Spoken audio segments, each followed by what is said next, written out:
Hello and welcome on Sport Update on Trust TV. I'm Adeni G-Shafe. When we come to sport, Nigeria are very good because for the fact that we have the talent, even though we lack facilities, we still don't give up in any sport we find ourselves. Welcome you on the show properly once again as we quickly look at the NLO, Nationwide League One. They will be playing their promotional playoff. Let's look at that particular scenario of fixtures that will be coming up in the NLO promotional playoff there. Let's look at that as we talk about the NLO. Well, while we're waiting for that, is there a Trace Sport versus Lekki United that will be coming up in Ikenne, Ogun State? Oshobo will be hosting First Bank FC versus Beyond Limit, what the name there. Well, Osun United versus 3ST Team B, Leopard FC against Coal City at Samsim Siasia Stadium. That should be in Yenagua, Bayelsa State. In Eket, Kun Khalifat FC versus Dynamite FC. Rahabam FC will be playing host, or rather be facing Zaki Meriga. Zaki Meriga will be playing against Rahabam FC, while Jedo FC will be playing against Kano Stars Football Club. Makunkele also will be facing the Kings, and let's see what the Kings will be doing against Makunkele FC in Jos, Plateau State. So Jos, Kaduna, Bauchi, Eket, Yenagua, Ikenne, Oshobo, and also Ikenne will be hosting all these games in the Nationwide League One promotional playoff matches coming from the Secretariat of the NLO there. Well, I have in the studio gentlemen from Emmanuel Fashemi. Good to have you on the show. Thanks for having me. And also Johnny Obiechina. Good to have you. Thank you. Good evening, sir. Yes, we just saw those games fixtures, the NLO promotional playoff. Right now, almost all the teams are trying to wrap up. I love the fact that the Nigerian Football Federation, what they said concerning making sure they wrap up the league before in a different way, just different from what we used to have, where already almost all the leagues in Africa, Europe are finished and we are still playing. But right now, it seems we are really getting to that level where we are doing so well, trying to meet up with time. First thing first, is a better organization this time around from the league, the bodies that are organizing the league, the IMC, the NFF, and I love how they are working hand in hand, and that the synergy is a top notch. The competition, the competitiveness in the league this season is also a top notch, and for the NNO, they also have done their best. They've put in a lot of work and trying to wrap up the league as at when it's supposed to be, so that the players can actually have time with their families, rest them before they can come back for pre-season, and then we'll hit the ground running for the regular full season. But sincerely speaking, interesting matches will be coming up. Some of them will be played today, tomorrow, and then probably on Sunday. And I think I will be throwing my weight behind Dynamite FC against Cool Khalifa. I hope you are not throwing your weight because of the name. Not because of the name. They are my state team. Dynamite FC. Yes, they are from my state, and I want to support them to play in the NNL. But sincerely speaking, I love the organization this time around because they are not leaving any stone. Even with little fund, they at least they could pull this weight. That means if we have a larger fund, sponsors coming in, people to actually pull their weight, put their weight behind the league and whatever, that means we are going to have a better organization with just little lapses that needs to be corrected. But kudos to the NLO, the body organizing that league, for them to have actually putting up a very beautiful season. And we mentioned on this show the equipment, the high-tech equipment they acquired just to sell this league to the eyes of the world, because this is where you get the raw talents for NNL, MPFL, and probably some of them make the age grade teams and then straight to the Super Eagles. So who says we cannot have it better? Look at the English Championship, up and running the way it's running side by side by like the Premier League. So we can also have that, and then we'll move forward from there. Now, from the way it is, when it comes to Nigerian football, the NLO has been let me say, the most underrated, but right now they are really coming up. Recently, they got some equipment to make sure they broadcast the NLO to the world. And they are trying to even, in fact, I remember their media officer, Gafar Oladmeji, saying easily now you can access the name of players on their site easily. If you want to know where the player plays, the club, the age, the data of each player. I think that's a good one. Looking at the top tier of our football league, I'm sure there are some clubs. MPFL doesn't have it. Yeah. So for NLO to deem it fit to go into such, that's a plus. Yeah, it is, and it's really going to be helpful for these young boys that are really putting out their work and everything. It's easy for people to reach them, to talk to them, and also see how best they can improve their careers. I think the new improvement is going to help the league. Organization-wise, the league is seemingly trying to organize itself more properly. I think with these kids also playing more regularly and everything, it also boosts their confidence, their training regularly. So whenever there's even a competition, they're not really out of sorts. They can easily be picked. You could make referrals to some of the games that have previously been played and everything. So it's a good development in the Nigerian football league. A good development in Nigerian football. The Nationwide League One, we just look at the fixtures that will be coming up starting from today and also Saturday to Sunday for the games that will be coming up in the Nationwide League One. Promotional playoff there. Away from the promotional playoff, let's talk about badminton. Badminton is a sport that Nigerians also we thrive in, and we have Badminton Federation of Nigeria. But right now, as we speak, the president of Nigerian Badminton Federation, who is that's Francis Obi, has been elected as a member of the Badminton Confederation of Africa, BCA. Good one there. Let's look at that story as we talk about Nigerian Badminton Federation president or be elected into Badminton Confederation of Africa, BCA. Congrats to him. Last year he was trying to get into that particular confederation, but he couldn't make it. But this time around, he got that opportunity. You can see with his heart there as a Nigerian president for Badminton Federation. Let's look at the list of those elected recently. Now we have Badminton Confederation of Africa, BCA, Tukubana Mitchell Bell from Seychelles is the president, Kingsley Mulenga of Zambia, deputy president, and Mpiwa Bosenogile of Botswana, who is the treasurer of that particular Confederation of African Badminton. They are elected council members. We have Odette Asembe Ngongolo from Cameroon, Rajan Porto from Mauritania. We have Enshan Fouad Mohamed El Tohami from Egypt, Jeanette Muneng from Lesotho. You have Simon Mugabe from Uganda, Albin Honjagno Asoba from Benin Republic, Honore Zolobe from Cote d'Ivoire, Francis Obi from Nigeria, Mohamed Zemoche from Algeria, and you have Michael John Noon from South Africa, while Michael Shamsu Mustafa is also coming from Sierra Leone there. Good one, at least you have 11 of them joining the executive there. Right now, they will be there to make decisions that will favor countries and also talking about African badminton development. But the main thing right now, for the fact that we have someone from Nigeria getting the nod to be member of this Badminton Confederation of Africa, that's a plus. It's a big plus because consistency is the key. When a man falls once, you don't remember, you have to rise. For Paul Obi, he lost that once when he the last time out, where he tried to be at that same member, at that same board, at that same position. But this time around, he was able to get it right, and it shows it's a good one for our sports. It's a good one for badminton sports in Nigeria, because this time around, he's going to help to bring all the wealth of experience that he will garner from whatever there and bring it back to Nigeria, being that he doubled as the president of Nigerian Badminton Federation. And all of them put together with the president, who's from Seychelles, they have to see how they can move the these sports, the badminton sports in Africa, to the next level. You know, we also have these sports in the Olympics. So how are Africans going to fare when it comes to the Olympics, and then probably the World Cup, the Badminton World Cup that will be coming up or sometime later this year, and every other event that concerns badminton. And for Paul Obi, congratulations to him because he tried once, he lost out, and he went back again. If for some other persons, after that first trial, they might not want to actually go again. But I think he took that bold step to try again, and this time around he has gotten it, and it's a big plus, most especially to Nigeria.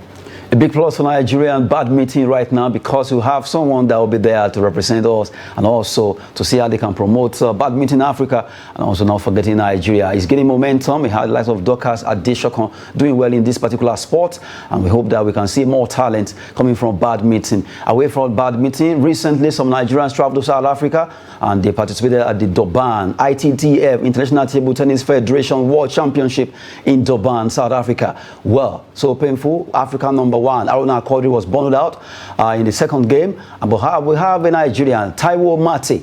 He was able to get to round of, he tried his best, round of 32, he did well. But round of 16, he was also defeated by a Korea player. But right now, he's saying a dream come true for him, for the fact that he was even able to play among the best in the world, because this is an international competition, ITTF World Championship, where the best in the world actually comes together. The likes of Milan, not forgetting the likes of Omar Asa of Egypt, Dinar Meshref, all of them coming together. But for Taiwo Mate, it's an eye-opener.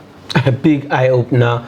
But I love his statement that a dream come true. Yeah, a dream come true, yes, because I think this is one of the biggest stage he has ever played tennis, and it's just work in progress.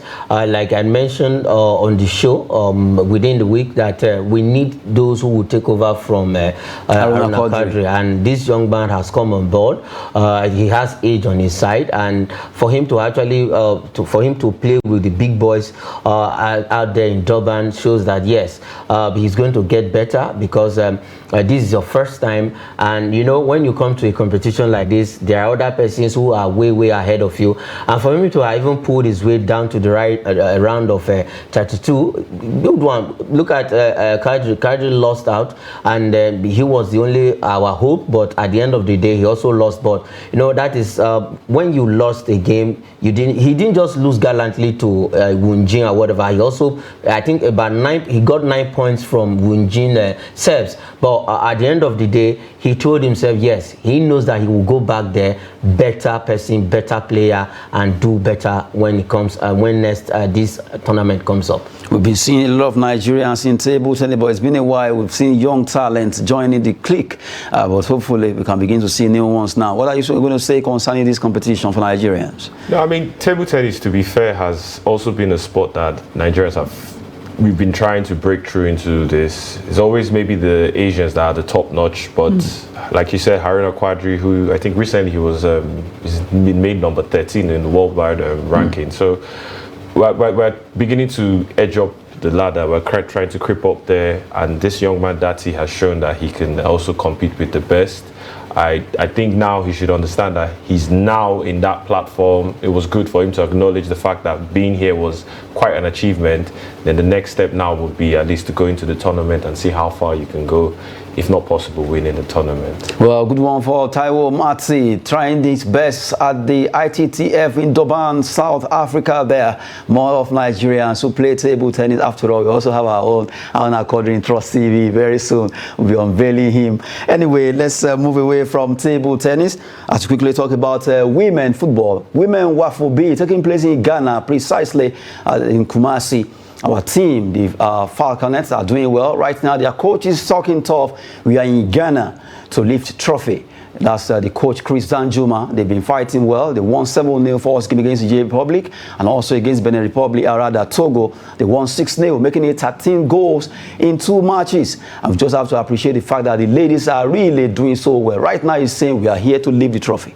He can say that again. I think I'll put my weight behind him, because there is a saying in the southern part of the world, in Nigeria here, talk na do, and that is what Chris Danjuma is doing, talk and do. If you look at it, while they were playing some friendly games, they were actually scoring goals, because we've had this problem. We score goals in the friendly, getting to the competition proper, we start struggling. But they have scored goals in the friendly, and they've gotten to the competition now. In 2 matches, 13 goals. That's good one from the girls, and I love the transition. Some of the ladies from the under 17 were made to join the under 20. The person like Okpeyemi Ajakaye, who actually got a hat-trick in the first game, and she also got a brace in the second game. So also got a goal in the second game where we had to score 6. So for Chris Danjuma, I think he should wait to get to the final, because they already have qualified to the semi-final. The game against Burkina Faso is just is an inconsequential game. Maybe those players who don't have that, who didn't play the first 2 games, can actually have a feel of what it is. But at the end of the day, he should get to the final and probably lift the trophy. Let's see what they will be doing if they can lift the trophy. Do you agree with that? They can lift the trophy of Bechina? I think confidence is high, which is good. I mean, 13 goals, no reply is certainly, you can't say anything wrong with that. But I think also let's not get too ahead of ourselves, but they are in the right track. The ladies are playing good football. They're playing well. I really think the team has a good chemistry. The coach seems to be like a reasonable man, even though he's speaking with. You could also understand the ladies are performing 6 goals in the first, 7 in the second. So everything seems to be working, and like they say, don't change it if it's not bad. Okay, just like the way your coach is to change it about Liverpool. Anyway, let's look at the group of this particular WAFU, that's for women, taking place in Ghana. Group A, so far, we've seen Benin, Ghana, Cote d'Ivoire. Ghana still in the pack there, despite the fact that Benin, they played 2 matches. They won 1, they lost 1. And you look at Cote d'Ivoire also being able to play 1, they lost that game in that encounter. A good one for Ghana, the host nation. They are topping. Let's look at Group B, where Nigeria, we are topping that group after 2 matches. We've been able to score 13 goals in 2 games with 6 points. Burkina Faso also won 2 games. They scored 10 goals, a big one there. And you have Togo, Niger Republic. We are yet to face Burkina Faso. What's going to be happening? Can we beat them? Claire, it is very possible. Claire, we can beat Burkina Faso. I know, but it's not going to be up to the number of goals we score in the first 2 games. But against Burkina Faso, I believe we are going to take all the 3 points and maintain that 100% record to the tournament. And at the end of the day, since we're already through to the semi-final, but against Burkina Faso, they will want to make a statement that yes, you guys are not pushover, but we are here to beat you and then get that 9 points straight on the stretch. And that is what the Falconets will be looking out for. But at the end of the day, like I mentioned from the onset, some of the fringe players that haven't played the first 2 games also have a feel of the tournament by coming into play. But I know it's not going to be up to maybe 5, 6, just like what we scored in the first 2 games. They are very good at scoring goals. Yes, they are very good at scoring goals. So it could be difficult. Let's just say, I'm even looking at it, maybe we might concede. We might concede this time around. But I don't want us to concede. No, if we know, because they also can score goal. But if we don't concede, I say 3 goals, 4. Where is the Belgian standing here? No, honestly, I think the girls can definitely take it to Burkina Faso. I think it will even be a good matchup in terms of understanding where we are now. I mean, the 2 teams now have beaten the 2 other maybe weaker teams in the group, so it's more of like the title clash. Who's going to out-top the other person? It will be interesting. It will be a good game if we beat them and show them that truly it's more like a general announcement to everybody in the tournament. We have come to stay as a leader of this particular group. Where we wait to see truly if Chris Danjuma and his ladies, or let me call them lasses now, what will they be doing against Burkina Faso in that particular game? They won 13 goals against Nigeria, Poland, and Togo, and let's see what they'll be offering Burkina Faso. Will it be 4-0? We'll wait to see. And now I will take 2 stories with Johnny Obiafuna there. Let's quickly, Obiafuna, I beg your pardon. Chelsea midfielder, Ruben Loftus-cheek is a target for AC Milan. Look at this. I mean, it's interesting because Loftus-cheek has had,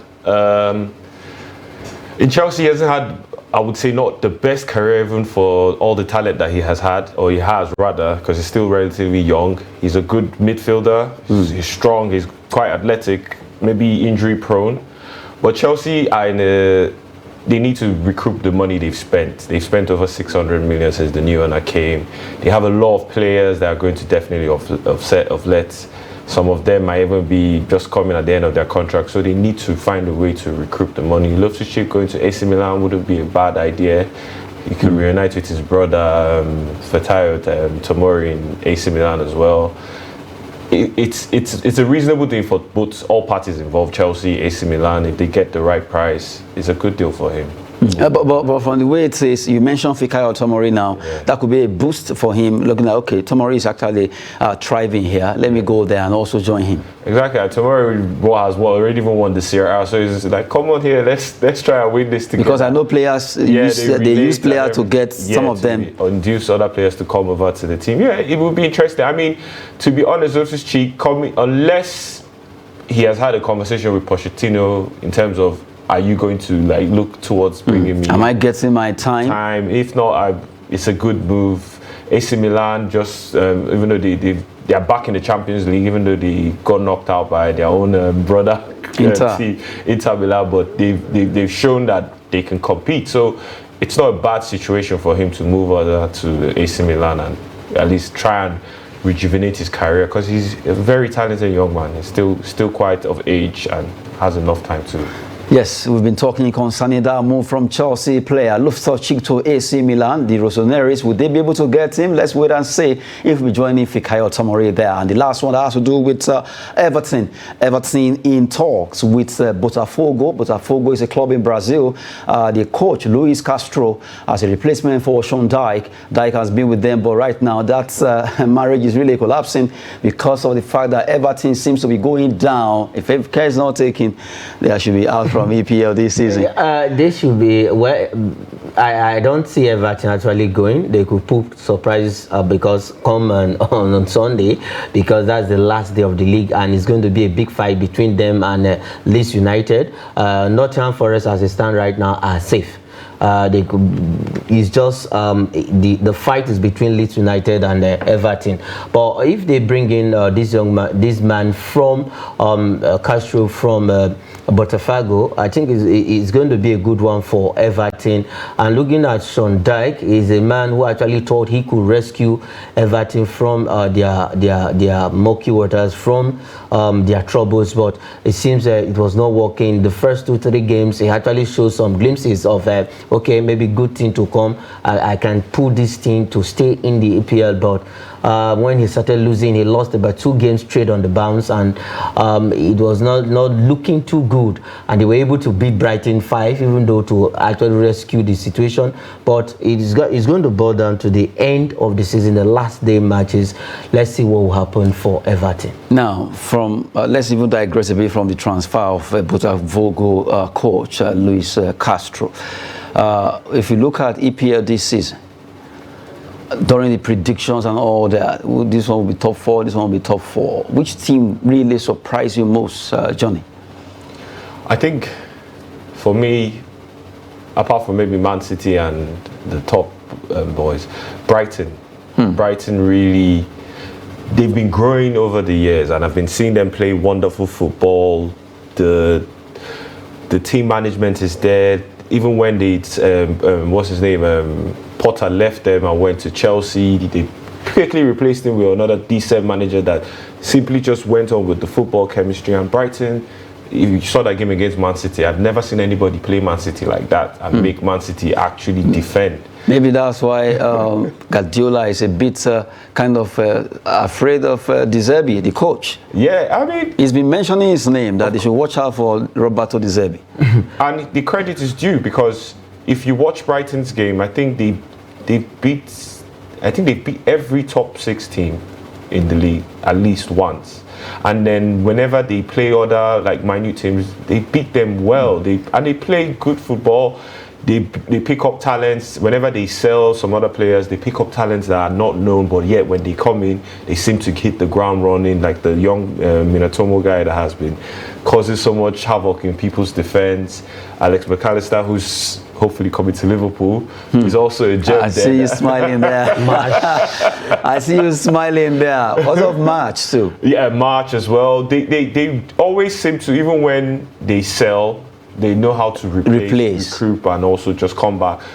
All of them, even the board is good. The team management, now they're already in Europe. They're going to play Europa League coming next season. So the team has progressed gradually and it's beginning to make its name in a dominant force. So I think my team of the season outside the regulars it's definitely has to be Brighton. Yeah. Let's see what yours is. Well, mine will also be Brighton first and then Newcastle second, for them to have been able to just move up to that ladder, playing in the Champions League after so many years.